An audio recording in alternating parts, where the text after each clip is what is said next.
नमोऽस्तु सूर्याय सहस्ररश्मये सहस्रशाखान्वितसम्भवात्मने सहस्रयोगोद्भवभावभागिने सहस्रसङ्ख्यायुगधारिणे नमः।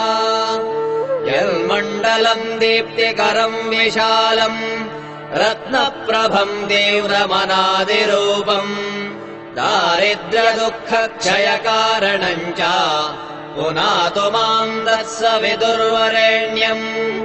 यन्मण्डलम् देवगणैः सुपूजितम् विप्रैः स्तुतम् भावनमुक्तिकोविदम् तम् देवदेवम् प्रणमामि सूर्यम् पुनातु माम् तत्सवितुर्वरेण्यम्।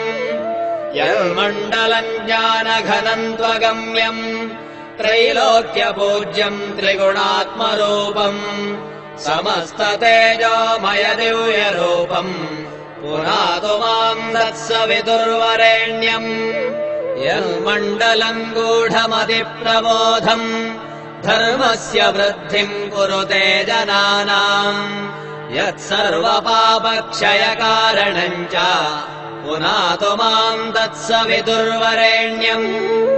यन्मण्डलम् व्याधिविनाशरक्षम् यदृग्यजुःसामसु सम्प्रगीतम् प्रकाशितम् येन च भूर्भुवः स्वः पुनातु माम् तत्सवितुर्वरेण्यम्। यन्मण्डलम् वेदविदो वदन्ति गायन्ति यच्चारणसिद्धसङ्घाः यद्योगिनो योगजुषाम् च सङ्घाः पुनातु माम् तत्सवितुर्वरेण्यम्। यन्मण्डलम् सर्वजनैश्च पूजितम् ज्योतिश्च कुर्यादिह मर्त्यलोके यत्कालकालाद्यमनादिरूपम् पुनातु माम् तत्सवितुर्वरेण्यम्।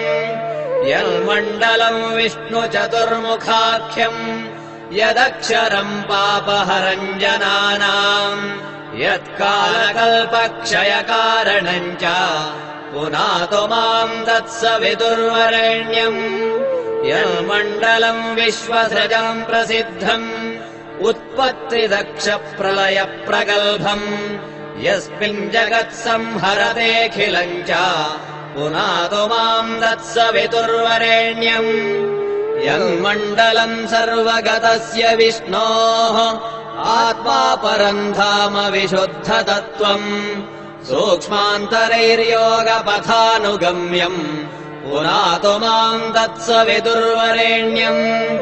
यन्मण्डलम् वेदविदोपगीतम् यद्योगिनाम् योगपथानुगम्यम् तत्सर्ववेद्यम् प्रणमामि सूर्यम् पुनातु माम् तत्सवितुर्वरेण्यम्। सूर्यमण्डलसुस्तोत्रम् यः पठेत् सततम् नरः सर्वपापविशुद्धात्मा सूर्यलोके महीयते। इति श्रीभविष्योत्तरपुराणे श्रीकृष्णार्जुनसंवादे सूर्यमण्डलस्तोत्रम्